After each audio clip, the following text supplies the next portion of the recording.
এখন যে বর্তমান সিস্টেম রয়েছে এটা একটি স্বৈরতান্ত্রিক কাঠামো আমরা মনে করি। এই কাঠামোর মধ্য দিয়ে আগামীতে বিএনপি, জামাত, এনসিপি যেই ক্ষমতায় যাক না কেন সে একটি স্বৈরতান্ত্রিক সরকারি হয়ে উঠবে। আপনারা অনেক সংস্কারের কথা বলছেন, যদি নির্বাচন দেয়া হয় এবং নির্বাচনে যদি আপনারা ব্যালট বিজয়ের বিপ্লবের কথা বলেছেন, যদি আপনারা জনগণের রায় আপনাদের পক্ষে থাকে তাহলে সেই রায়কে সাথে নিয়ে আপনারা সেই সংস্কারটা করতে পারবেন কিনা, মানে সংস্কারটা কেন এখনই সম্পন্ন হইতে হবে?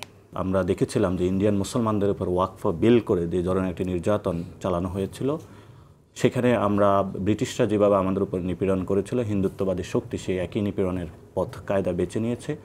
আমরা সেই মুসলমানদের প্রতি সহমর্মিতা জ্ঞাপন করছি এবং আমরা তাদের সাথে আছি। আমরা তাদেরকে সাহস দিতে চাই, আগামী লড়াইয়ে বাংলাদেশের জনগণকে আপনারা পাশে পাবেন, কারণ নিপীড়িত যে জনশক্তি তাদের পাশে সবসময় আমরা থাকব।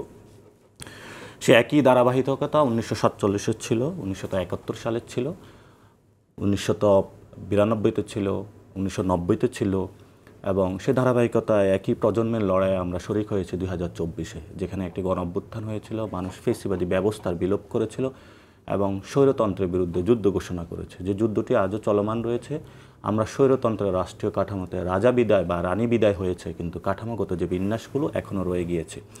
সেই জায়গা থেকে আমরা মনে করি যে এই বিন্যাসকে আমরা যদি পুরোপুরিভাবে মূলোৎপাটন করতে চাই তাহলে ঐক্যবদ্ধভাবে সকল দল মত নির্বিশেষে বাংলাদেশের জনগণ একই সাথে কাজ করতে হবে।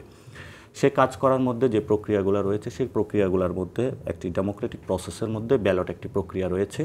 সেই ব্যালটের মধ্যে জনগণের রায় অবশ্যই প্রতিস্ফুটিত হবে এবং আমরা বরাবরই মানুষের রক্তকে অস্বীকার করি এই অর্থে যে আমরা আর কোনো রক্তপাত চাই না, কারণ অলরেডি আমরা 2022-কে হারিয়েছি, নতুন করে আমরা আর একটি মানুষকে পঙ্গুত্ব বরণ করতে দিতে চাই না।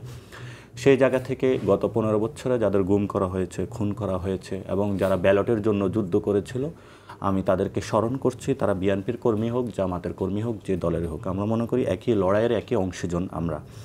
এবং যে জনগণের যে ম্যান্ডেটটা রয়েছে সেই ম্যান্ডেট অনুযায়ী সংস্কার প্রক্রিয়া চলমান থাকলে এখনই কেন প্রয়োজন যে প্রশ্নের আপনি অবতারণা করেছেন সে জায়গায় আমি বলতে চাই, কারণ ইতিমধ্যে আপনি দেখেছেন আমাদের খুনগুলো এখনও তাজা চটপট করতেছে। হসপিটালে আমাদের বাইরে রয়েছে, তারা নেমেছে যে একটি সংস্কার প্রক্রিয়া প্রয়োজন। গত 53 বছরে স্বৈর শাসক গিয়েছে, সেনা শাসক গিয়েছে, রাজনৈতিক উত্থান পতন হয়েছে। আমাদের আকাঙ্ক্ষিত যে জনগণের যে সে সাম্য, মানবিক মর্যাদা এবং ন্যায় বিচারের ভিত্তিতে একটি সংস্কার প্রক্রিয়া এবং বৈষম্যহীন একটি বাংলাদেশ গঠন হবে। 71 সালে মুক্তিযোদ্ধা সেনাদল যুদ্ধ করেছিল, গত 53 বছরে কোনো শাসক থেকে আমরা পাইনি। অনেক শাসক এসেছিল, পার্লামেন্টে জয়ী হয়েছিল, মেজরিটি নিয়ে এসেছিল, কারো কাছ থেকে সেই প্রতিশ্রুতি হওয়ার পরও আমরা পাইনি। ফলত আমরা এই জায়গায় দাঁড়িয়ে রক্তপাতের উপরে দাঁড়িয়ে আজকে আমরা বলতে চাচ্ছি বাংলাদেশে একটি সংস্কার প্রয়োজন, এই জন্য যাতে আর কোনো স্বৈরতান্ত্রিক সরকার বা ব্যবস্থা আমাদের সামনে না আসতে পারে।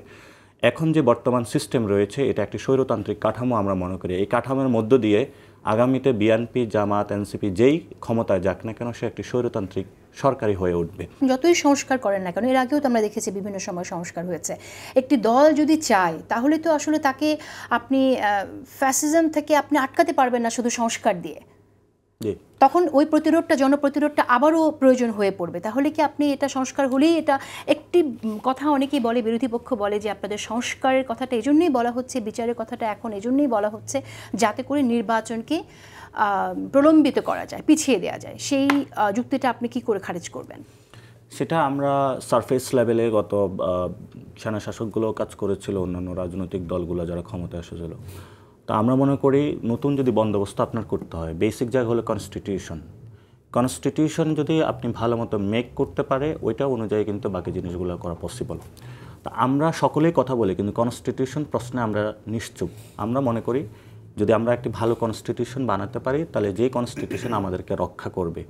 কনস্টিটিউশনের জায়গায় যে 3টি প্রশ্ন রয়েছে, বিচার বিভাগ, নির্বাহী বিভাগ এবং আইনসভা, একই জায়গায় কিন্তু 3 জন ব্যক্তি এখনও স্বৈরতান্ত্রিক ব্যবস্থায় রয়ে গেছে। আপনি যদি এই কাঠামোগত বিন্যাসগুলো চেঞ্জ না করেন তাহলে কিন্তু পরবর্তীতে আপনি যাকেই নির্বাচন করে নিয়ে আসেন উনি স্বৈরশাসক, অর্থাৎ নির্বাচনের মাধ্যমে আয়োজন করে ডেমোক্রেসির মধ্য দিয়ে আপনি একজন স্বৈরতান্ত্রিক ব্যবস্থাকে নিয়ে আসতেছেন। আপনি বিশ্ব মঞ্চকে আপনি বোঝাচ্ছেন যে আমাদের একটা সুন্দর ইলেকশন হবে, এখানে গণতান্ত্রিক মেজরিটি ভোট নিয়ে আসবে, কিন্তু যাকে আপনি বসাচ্ছেন যে প্রক্রিয়ার মধ্য দিয়ে তিনি কিন্তু আবার স্বৈরতান্ত্রিক ব্যবস্থায় ফেরত যাবে।